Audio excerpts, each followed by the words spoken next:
Thank you so much. It's an absolute delight to be here in lovely Guernsey, and we've had a really warm welcome. It's been absolutely lovely. Wendy, that was fantastic, and I'm still slightly out of breath because of it. However, I'm hanging in there. Oh, I need the clicker. And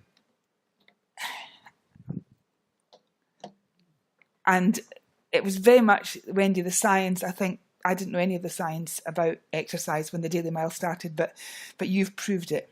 Anyway, I'm here to talk about the Daily Mile, a simple and free initiative which started almost by chance around 5 years ago in my school.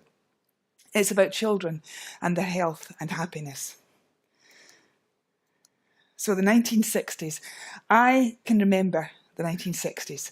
I'm not one of these people who have forgotten it all, because I was a child then. And childhood in the 1960s was very different from today.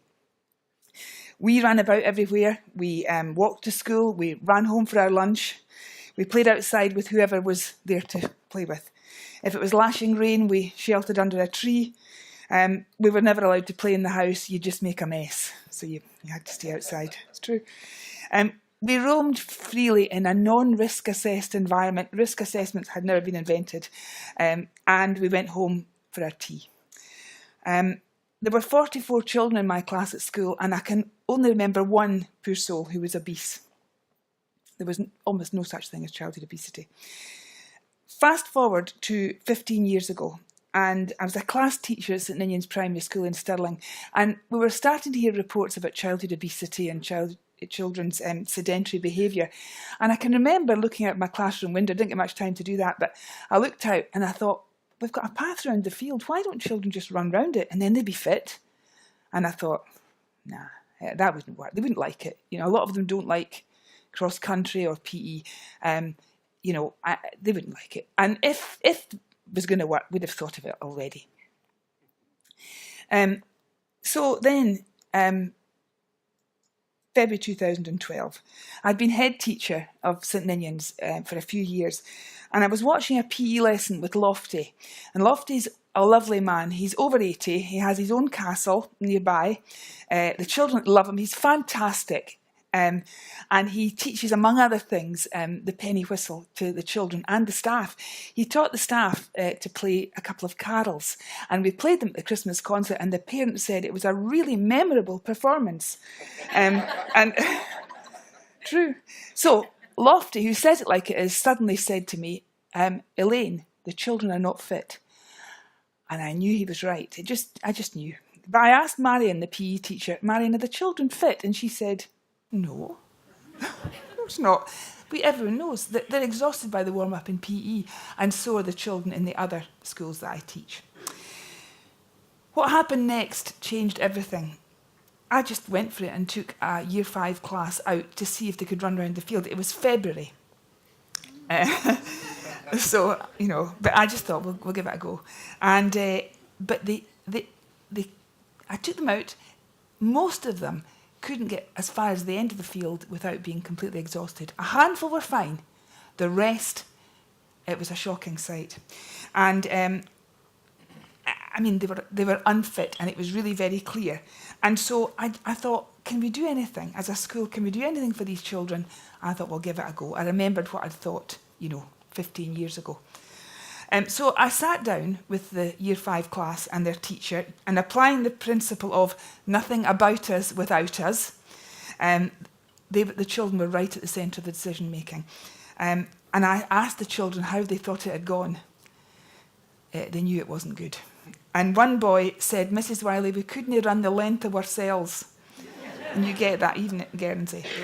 And they were really unhappy, and they wanted to do something. And I really felt for them, because they were unfit and they knew it. So I just said, look, how about you fancy going out every day, running around the field a few times, see if you get fit, see what happens. And they were up for it. I don't know whether they were just trying to please me, but they were up for it. And so I knew that Rosalind, their brilliant teacher, would give them all the help they needed. And so we would see how it went.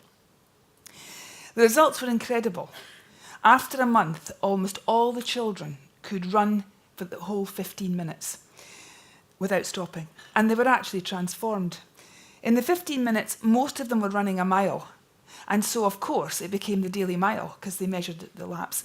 But actually, it's always been the daily 15 minutes, but you'd be forgiven for thinking they have to run a mile. And I began to notice children coming in, apple-cheeked, out of breath, cheery, hair stuck to their head, and glowing with health, like children should. And at that moment, I thought, they're happy. This is actually making these children happy. And what surprised everyone was that the children loved it so much. And that's the key thing. If they didn't like it, you couldn't make it happen. And that's what makes it sustainable and transferable. So, can I just say, it says 12 minutes and 24 seconds on my clock, but I only have 18 minutes. It's counting down, oh dear. That was being explained. Wendy, your exercise didn't work for me. Oh dear. Right, I don't know if this can be... I don't know if you can cut this, I think it's live, but anyway, I'll crack on, I've lost a minute. So, importantly, in that month, the children had made the Daily Mile their own. They'd created it. They did it at their own pace, outside in the Scottish February weather, supporting each other to keep going. And looking back, we had stumbled on, and I quote, a game-changing initiative with a simple philosophy of non-competitive outdoor fun that's accessible to all children regardless of age, gender, ability or socio-economic background. That comes from the BMJ. So, removing the barriers. During that month, we, the children, the teacher, removed the barriers to introducing daily physical activity into a school without realising at the time that we were doing it. So, overcomplication, we're really good at it in education, and it's a barrier. And we tend to think that any new initiative needs a whole bundle of planning, measurement, assessment, workload for teachers. However, the Daily Mile wasn't a new initiative. It wasn't actually anything. It didn't really exist. So it just kind of evolved in that first month without any of the usual complications. So there's no web of planning, measurement, assessment or anything around it. No workload. And that's really important. Time in the curriculum is really precious, and we know that. We also know that being active makes children learning ready, as Wendy has proved. But how do you introduce daily physical activity into a busy school day? You do the Daily Mile.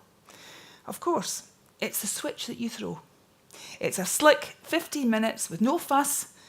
The physical, emotional, mental and social health and well-being of the children is improved greatly and attainment rises. It's 15 precious minutes well spent. The children have ownership. Adults really aren't telling them what to do. So the children are self-motivated and they can choose to walk, run or jog. They don't have to run all the way, although many of them do.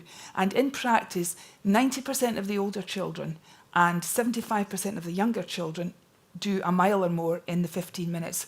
And we have 2-year-olds in Wigan and Wales and around the country actually doing the daily toddle. 3-year-olds can easily do the Daily Mile. The daily toddle is great to see. You'll see it in our Twitter feed, you know, it's wonderful. Teachers know when to intervene and support a child who needs encouragement, and really simple, nothing complicated, child-pleasing incentives such as collecting counters on the way round or running laps to Lapland works well. Somebody had to tell me this. There's no sense of failure. Every child, no matter their age, ability or circumstances, succeeds at their Daily Mile. Kit, that was huge looking back. It was far too cold to change into kit in February in Scotland, which meant the children went out in their ordinary clothes. What serendipity. We discovered there were no issues around kit. No lost, missing, unwashed kit. No time spent changing. That takes forever. Enabling really slick transitions to take place. No body image issues. No changing or revealing your body in front of anyone. Just out in what you're wearing. All of the above happened in the first month, and the Daily Mile was created then and it hasn't changed to this day.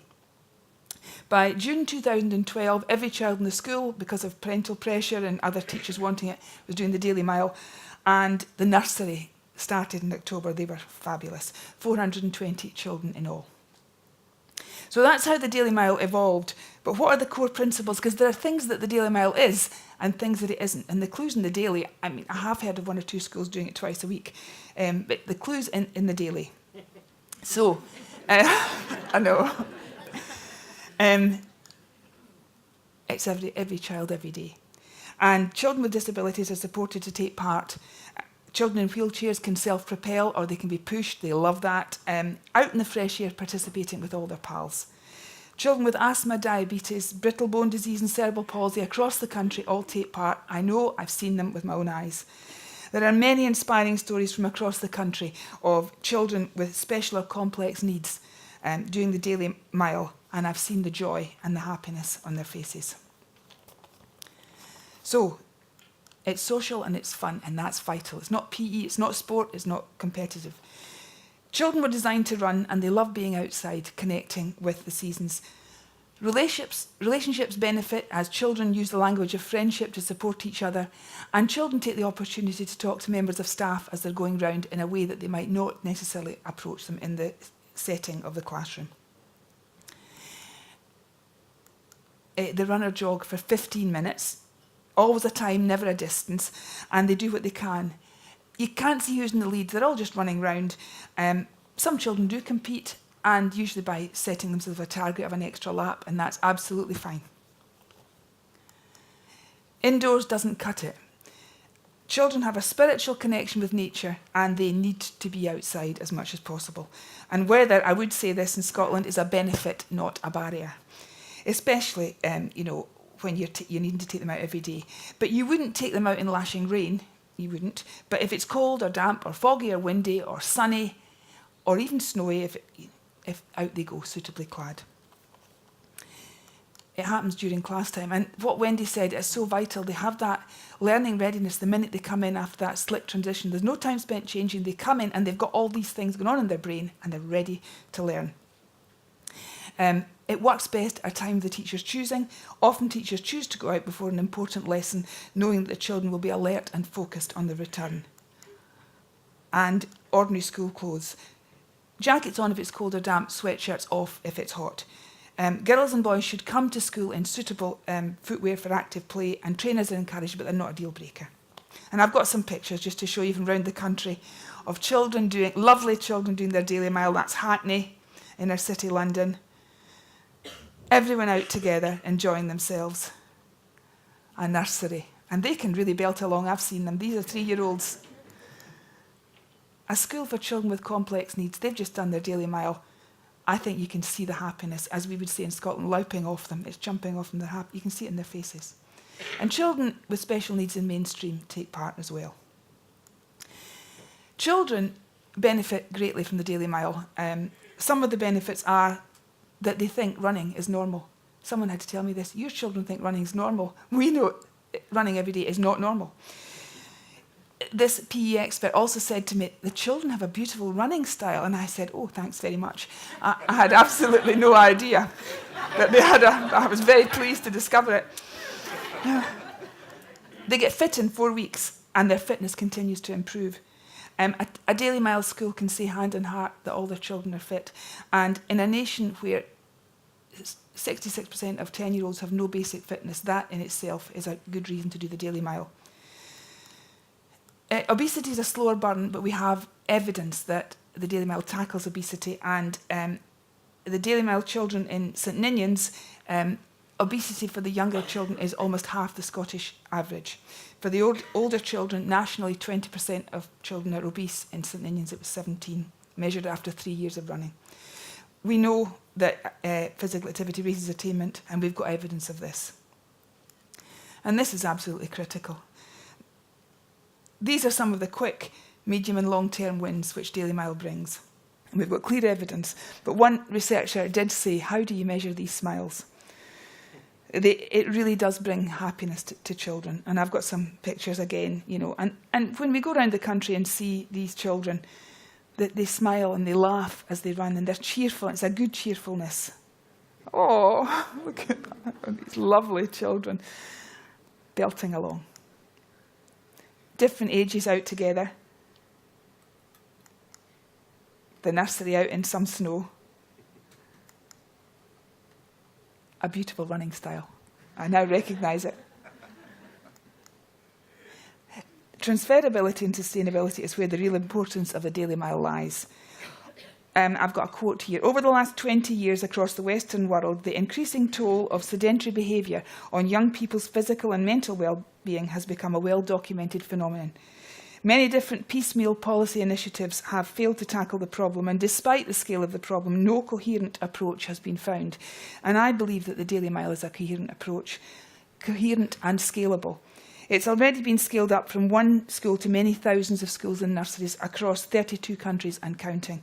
We had a communication from Lesotho and Malta at government level last week asking for information about how they could introduce it. Around 1 million children, we think, take part. So, but why is it transferable and sustainable? It's simple, it's really simple, and it's free. A head teacher in Suffolk said the teacher just has to open the door and take the children out, and it's that simple. There are benefits for school staff. They get joy at work. They get healthier too. Support from parents. Parents absolutely love the Daily Mile, and I don't need to tell you how important it is that parents love what we're doing in school. Industrial quantities of children can get fit during the Daily Mile. We know of one school with 900 children, Priory School in Slough, including 60 in a special provision. And they're all fit because of the Daily Mile. And how else can you get 900 children fit easily and out of breath, as is necessary, every single day without the Daily Mile? And medical experts have told me that they believe the Daily Mile can make a difference to the mental and physical health of all children. The Scottish Government has written to all schools and nurseries to encourage them to participate in the Daily Mile, and I quote, "To help reduce," this bit gets me, "the health inequalities within Scotland and to reduce the impact on the NHS. TDM, the Daily Mile closes the gap."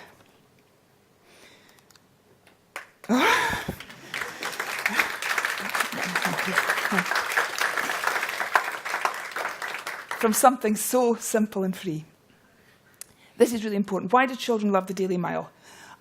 Oh my goodness, you know the answers, right? But there's a lot of Fs, I was going to say that.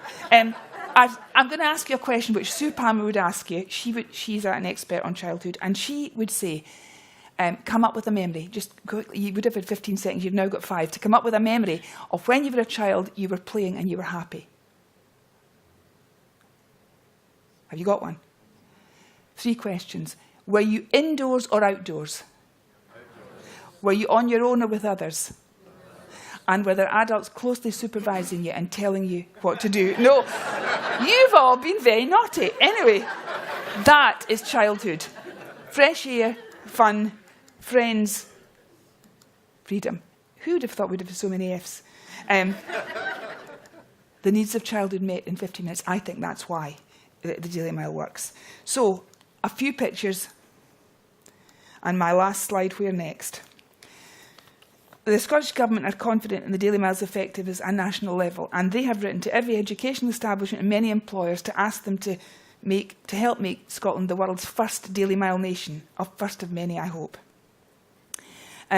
So I'd like to finish on a quote from Dr. Elaine Keel, Scotland's Chief Medical Officer at the time, who came to see the Daily Mile once and then came back again because she liked it so much. She said, "Like all really good ideas, the Daily Mile is simple and easy to implement. I was blown away by the enthusiasm of parents, staff, and most importantly, children for the concept. If all schools adopted it, we'd have an incredibly powerful antidote to the ills resulting from physical inactivity that plague modern-day Scotland. And so I'd like the Daily Mile to be an entitlement for all children in Guernsey and beyond in order to help them to thrive." Thanks for listening. Oh.